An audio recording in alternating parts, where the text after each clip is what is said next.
Hello and welcome to another video. As you can see, it's raining, so I'll make it pretty quick.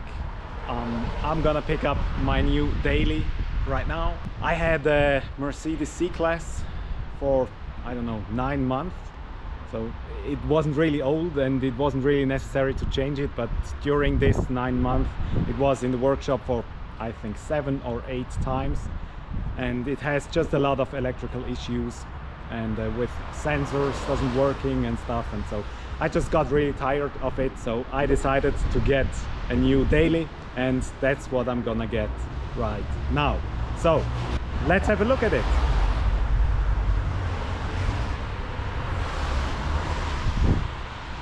That's it. Let's see what it is.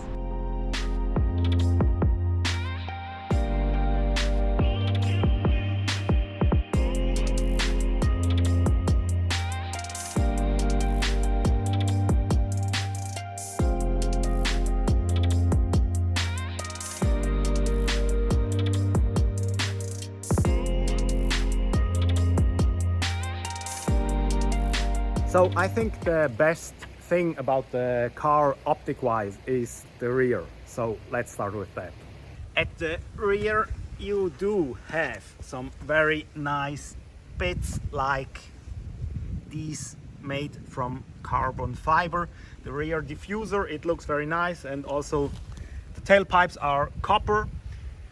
And now let's have a look at the best thing underneath. Can you see this one? It's clearly not an RS. But now you know who makes these cars. As you've seen, it's an RS rear silencer. It's obviously an Audi RS Q3 underneath. So the whole Technic package is from Audi. Let's have a look at the engine. As you can see, it's the Cupra logo and also the Cupra, but as soon as you will go and look very closely, you can see there's just an Audi RS engine. It's the one from the newest RS3. They just detuned it to 390 horsepower, which obviously wasn't detuned enough because the car is incredible fast. So that's just a quick video outside or from the car. I just been done with bedding the car in. I'm always driving the first 1000 kilometers very carefully to make sure everything is very well bed in. As you can see, weather is pretty shite. We have 1 degree and it's a little bit raining, and so it's very cold, and we have matched now 1000, which means we're gonna do a launch control start, because what better way to celebrate the 1000 than with a launch control start. Let's see how it goes. Holy shit, that was freaking awesome. It's, as I said, it's 1 degree and it's raining outside, and just look at the time, 0 to 100. That is freaking, I don't know how to say that, but that is freaking awesome. In rain and with winter tires, that is freaking awesome. Holy cow. I freaking love this car. I love this car very much. Holy cow. A few minutes later. So I just had to do it again, and I think I have to make a video someday because it's, I don't know, it's, what was it? I don't know if you can see it. 3.978, so it was even quicker, and I had so much wheel spin at the start. It's a lot of fun. Really, it's a lot of fun. Crazy car. I would really like to show you the footage of the 0 to 100, but you just have to believe me, or just believe the numbers I show you right now. That's 3.9 seconds, and it says 4.2 in the brochure. I think they claim it's 4.2, but it's much faster than that. Even on winter conditions with 1 degree and a little bit of rain. So I'm really looking forward to summer and see how fast that is. And now let's have a look at the front. At the front you also have these carbon fiber parts and copper everywhere. The big brakes, 20-inch wheels, and the front also looks very nice from this angle. It's actually not a very big car. It maybe looks big on pictures, but it certainly isn't. And this one's the Taiga Grey edition, which means it's a limited edition. It's number 287 from 999 Taiga Grey ones. It's basically exactly the same as every other Formentor VZ5, but it just has a certain interior and the Taiga Grey color. So let's start up the car.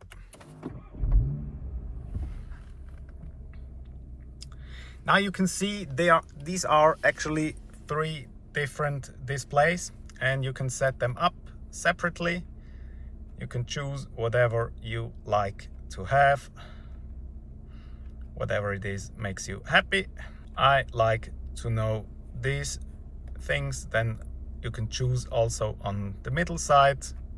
There is even a lap timer. Whatever. There you have navigation or G-Force or Apple CarPlay or whatever you'd like. I just have this one in here. Then you can change the whole thing as itself. So there's a lot of options to set it up how you prefer the car to have. This one's very minimalistic. I think that's very nice if you use it in the night.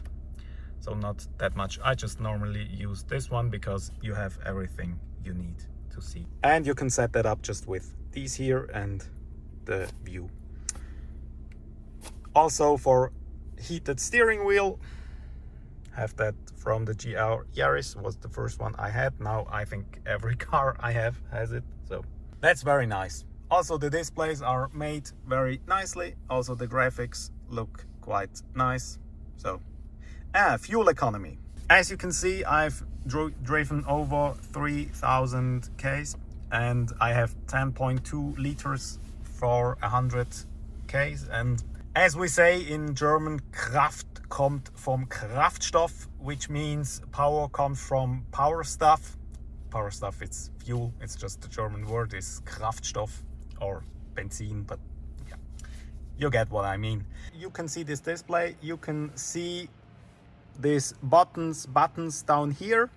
These buttons are very nice, so you have some buttons for it. But have you seen anything for start stop automatic? I don't know if you really like that, but let's have a look how you turn that off. That's how you start up the car. And then if you want to disable the start stop automatic, or the automatic that it turns automatically on and off the engine when you get at the crossroad, you have to do it like this. You start the car, then you press on this one, smart assistance, and here you can turn it off.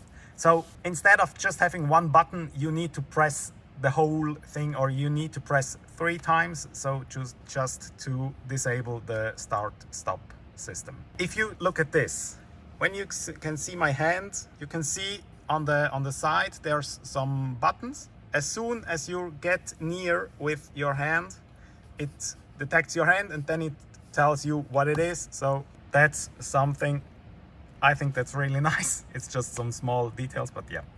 The system isn't the fastest actually. Just have a look at it, pressed now, and then it turned. So it's not the fastest, but nothing major I would complain about, but it just is what it is. So there's obviously a lot of things I really like on this car, and it just really looks nice. The seats are very comfortable and they have a lot of, they hold you in place very well, but they also very comfortable.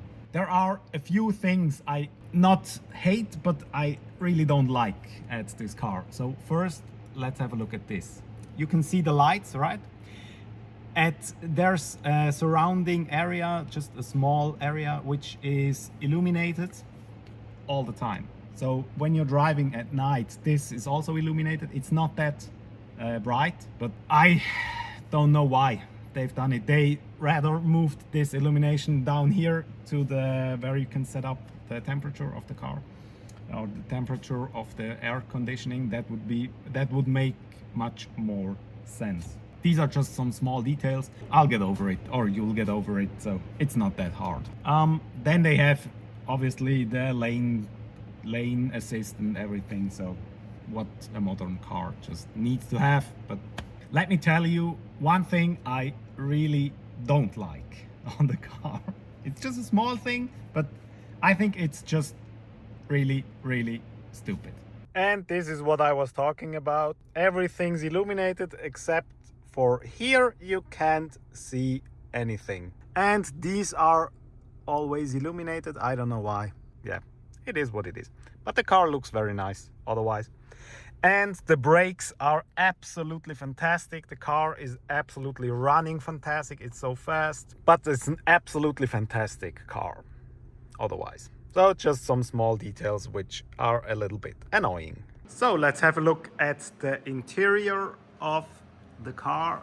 I really like the seats. They're made from, I think it's suede or something like that, or Alcantara, I don't know, what do you call it? A little bit of leather, brown-ish with bronze, I think it's bronze, stitching.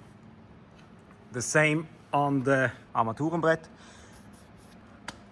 It's not real leather, it's some plastic made of, but it's squishy, so it looks real nice.